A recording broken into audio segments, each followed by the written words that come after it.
Rebelión en la granja, de George Orwell. Capítulo 2. 3 noches más tarde el viejo comandante murió sin sufrir mientras dormía. Enterraron su cadáver en un rincón del huerto. Corrían los primeros días de marzo. Durante los 3 meses siguientes hubo mucha actividad secreta.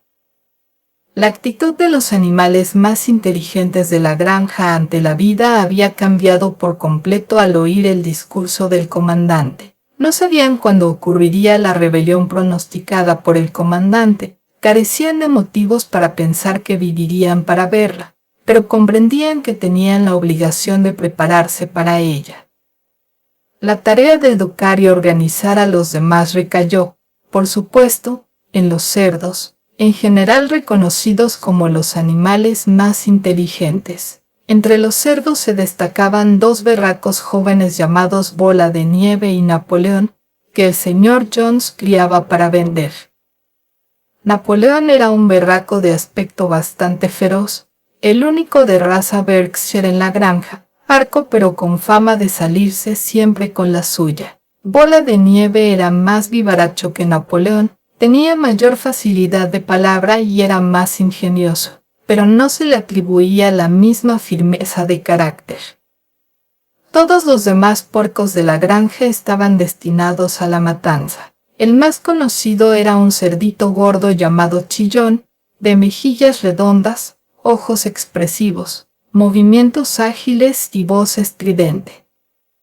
Un brillante conversador que cuando defendía alguna idea difícil saltaba a un lado y a otro sacudiendo la cola de una manera muy persuasiva. Los demás decían que Chillón era capaz de convertir lo negro en blanco. Entre los 3 habían elaborado todo un sistema de pensamiento basado en las enseñanzas del viejo comandante, al que llamaron animalismo. Varias noches a la semana, cuando ya estaba dormido el señor Jones, celebraban reuniones secretas en el establo y exponían los principios del animalismo a los demás. Al principio encontraron mucha estupidez y apatía. Había animales que hablaban del deber de lealtad al señor Jones, a quien llamaban amo, y había quienes hacían comentarios tan básicos como «El señor Jones nos da de comer. Si desapareciera, nos moriríamos de hambre». Otros hacían preguntas como ¿por qué debería importarnos lo que suceda cuando ya estemos muertos? O si esa rebelión va a ocurrir de todos modos, ¿qué más da que trabajemos o dejemos de trabajar por ella? Y los cerdos tenían grandes dificultades para hacerles ver que eso contrariaba el espíritu del animalismo. Las preguntas más estúpidas eran las de Marieta, la yegua blanca. La primera que le hizo a Bola de Nieve fue: ¿seguirá habiendo azúcar después de la rebelión? No, dijo Bola de Nieve con firmeza. En esta granja no tenemos medios para fabricar azúcar. Además, tú no necesitas azúcar.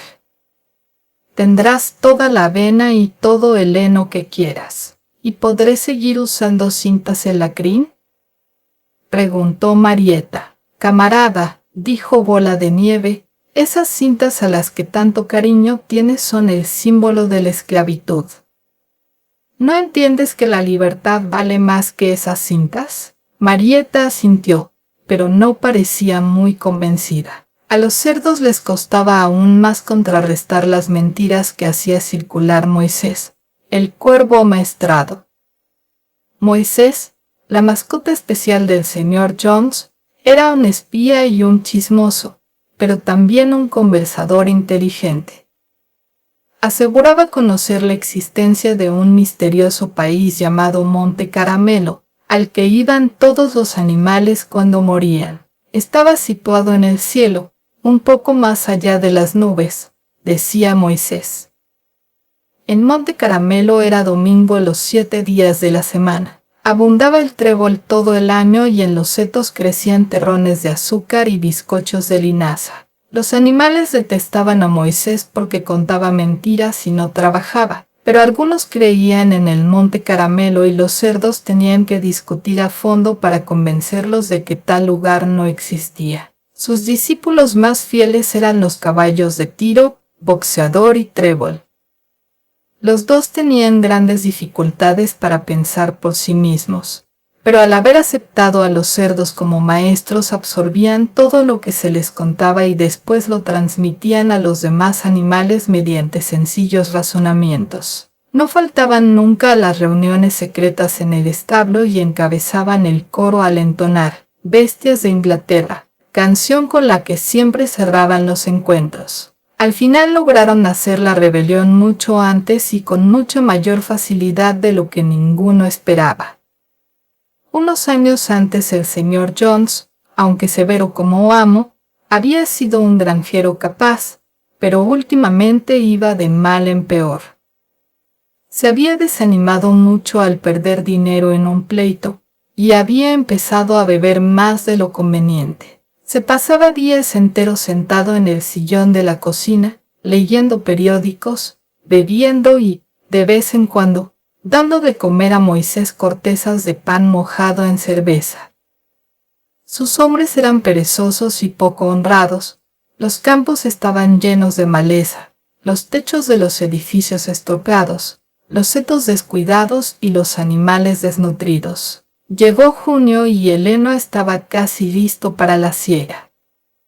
La noche de San Juan, que era sábado, el señor Jones fue a Wellington y se emborrachó tanto en el León Rojo que no regresó hasta el domingo al mediodía. Los hombres habían ordeñado las vacas durante la madrugada y después se habían ido a cazar conejos sin molestarse en alimentar a los animales. Al regresar, el señor Jones se echó a dormir de inmediato en el sofá de la sala y se tapó la cara con el periódico, de modo que por la noche los animales seguían sin comer. Llegó un momento en el que no lo soportaron más. Una de las vacas abrió con un cuerno la puerta del depósito y todos los animales empezaron a comer de los graneros. Fue entonces cuando se despertó el señor Jones. En un instante, apareció con sus 4 hombres, descargando latigazos en todas direcciones. Eso era más de lo que los hambrientos animales podían soportar. De común acuerdo, aunque no habían planeado nada parecido, se lanzaron hacia sus torturadores. Jones y sus hombres fueron rodeados, empujados y pateados. La situación estaba fuera de control. Nunca habían visto que los animales se comportaran de esa manera, y el repentino levantamiento de criaturas a las que estaban acostumbrados a golpear y maltratar con impunidad les hizo temblar de miedo. Después de unos instantes dejaron de defenderse y salieron corriendo. Un minuto más tarde los 5 huían en desbandada por una senda de carros que llevaba al camino principal, perseguidos de cerca por los jubilosos animales. La señora Jones miró por la ventana del dormitorio, vio lo que pasaba, echó en un morral todo lo que pudo y se escabulló de la granja por otro camino. Moisés saltó de su percha y la siguió aleteando, lanzando ruidosos graznidos. Mientras tanto, los animales habían perseguido a Jones y a sus peones hasta la carretera y cerrado después con estrépito la pesada puerta. Así, casi antes de entender lo que pasaba, se había producido con éxito la rebelión. Jones estaba expulsado y ellos eran ahora los dueños de la granja Banner. Durante los primeros minutos los animales apenas podían dar crédito a su inmensa suerte. Su primera acción fue galopar todos juntos por los lindes de la granja, como si quisieran asegurarse de que no quedaba ningún ser humano oculto en ella. Después regresaron corriendo a los edificios para borrar los últimos vestigios del odioso reinado de Jones. Echaron abajo la puerta del guadarnés, al final de los establos, y arrojaron en el pozo los bocados, las argollas, las cadenas de los perros, los crueles cuchillos que el señor Jones usaba para castrar a los cerdos y a los corderos. En la fogata que ardía en el patio para quemar la basura tiraron las riendas, los cabestros, las anteojeras, los degradantes morrales. Con los látigos hicieron lo mismo. Todos los animales empezaron a saltar de alegría al ver cómo ardían los látigos. Bola de Nieve también lanzó al fuego las cintas con las que solían decorar las crines y las colas de los caballos los días de feria. Las cintas, dijo, deben ser consideradas como ropa, que es lo que distingue a los seres humanos. Todos los animales deben andar desnudos. Al oír eso, Boxeador se quitó el pequeño sombrero de paja que llevaba en verano para protegerse las orejas de las moscas y lo arrojó al fuego con todo lo demás. En muy poco tiempo los animales habían destruido todo lo que les recordaba al señor Jones. Entonces Napoleón nos llevó otra vez al depósito y sirvió a todo el mundo una doble ración de maíz y 2 galletas a cada perro. Después cantaron Bestias de Inglaterra de principio a fin 7 veces, seguidas, y a continuación se acomodaron para pasar la noche y durmieron como no habían dormido nunca. Pero como de costumbre se despertaron al amanecer, y al recordar el glorioso acontecimiento del día anterior corrieron juntos al pastizal. Por el camino había una loma desde la que se divisaba casi toda la granja. Los animales corrieron hasta la cima y miraron alrededor la clara luz de la mañana. Sí, era de ellos. Todo lo que veían era de ellos. Embelesados por esa idea empezaron a brincar por todas partes, a corcovear lanzándose excitados al aire. Se revolcaron en el rocío, pasieron bocados de la dulce hierba estival. Atearon terrones de tierra negra y olfatearon su potente fragancia. Después recorrieron toda la granja inspeccionándola y contemplaron mudos la tierra labrada, el henar, el huerto, el estanque, el soto. Era como si nunca hubieran visto esas cosas, y todavía les costaba creer que fueran suyas. Después regresaron en fila a los edificios de la granja y se detuvieron en silencio delante de la puerta de la casa. Ese lugar también les pertenecía, pero tenían miedo de entrar. Sin embargo, al cabo de un rato Bola de Nieve y Napoleón embistieron la puerta con el lomo y la abrieron, y los animales entraron en fila india, avanzando con sumo cuidado por temor a desordenar algo. Caminaron de puntillas de una habitación a otra, temiendo levantar la voz por encima de un susurro y mirando con una especie de asombro el increíble lujo, las camas con colchones de plumas, los espejos, el sofá de crin, la alfombra de Bruselas, la litografía de la reina Victoria sobre la repisa de la chimenea del salón. Bajaban por la escalera cuando descubrieron que faltaba Marieta. Al volver la encontraron en la mejor habitación. Había sacado un trozo de cinta azul del tocador de la señora Jones y la sostenía contra el hombro admirándose en el espejo de una manera muy tonta.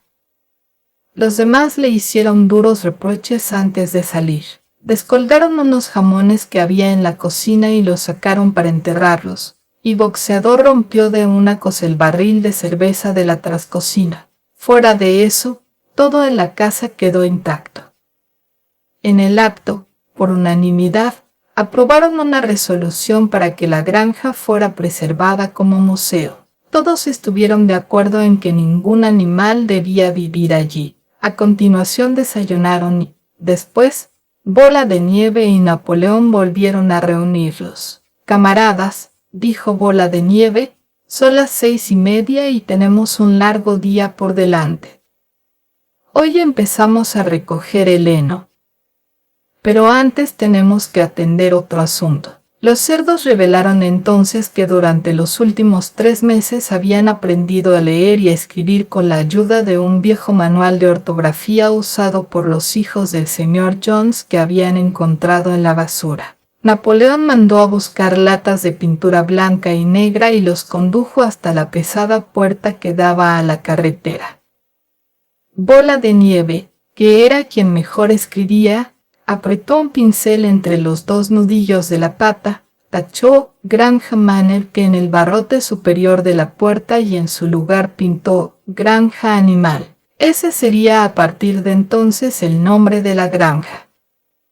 A continuación volvieron a los edificios, donde Bola de Nieve y Napoleón pidieron una escalera que hicieron apoyar en la pared trasera del enorme establo. Explicaron que por obra de sus estudios de los últimos 3 meses, los cerdos habían logrado reducir los principios del animalismo a 7 mandamientos. Estos 7 mandamientos serían ahora grabados en la pared. Formarían una ley inalterable que todos los animales de la granja deberían obedecer para siempre. Con cierta dificultad. No es fácil para un cerdo mantener el equilibrio sobre una escalera. Bola de Nieve subió y se puso a trabajar, ayudado por Chillón, que pocos peldaños por debajo sostenía la lata de pintura. Los mandamientos quedaron escritos en la pared alquitranada en grandes letras blancas que se podían leer desde 30 metros de distancia. Decían esto, los 7 mandamientos. 1. Todo lo que camina sobre 2 patas es un enemigo. 2. Todo lo que camina sobre 4 patas o tiene alas es un amigo. 3. Ningún animal llevará ropa. 4. Ningún animal dormirá en una cama. 5. Ningún animal beberá alcohol. 6. Ningún animal matará a otro animal. 7. Todos los animales son iguales. La letra era muy clara, y salvo que en vez de un amigo decía un amigo y una de las S que estaba al revés, la ortografía era correcta en todo el texto.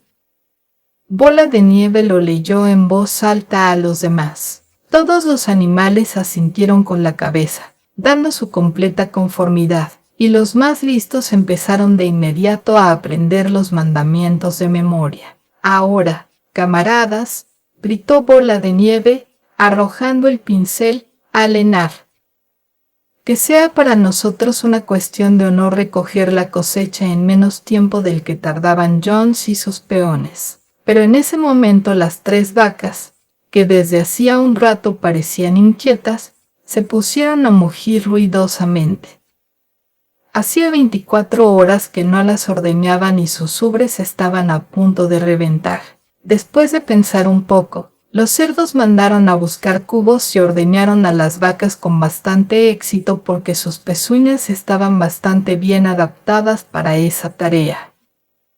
Pronto hubo 5 cubos de espumosa y cremosa leche que muchos de los animales miraban con considerable interés. ¿Qué va a pasar con toda esa leche?, dijo alguien. Jan solía echar un poco en nuestro puré, dijo una gallina. ¿Qué importa la leche, camaradas?, exclamó Napoleón, colocándose delante de los cubos. Ya nos ocuparemos de eso. Más importante es la cosecha. El camarada Bola de Nieve encabezará la marcha. Yo lo seguiré en unos minutos. Adelante, camaradas. El heno nos espera. Los animales marcharon en tropel hacia el enar para empezar la siega, y cuando regresaron por la tarde notaron que la leche había desaparecido.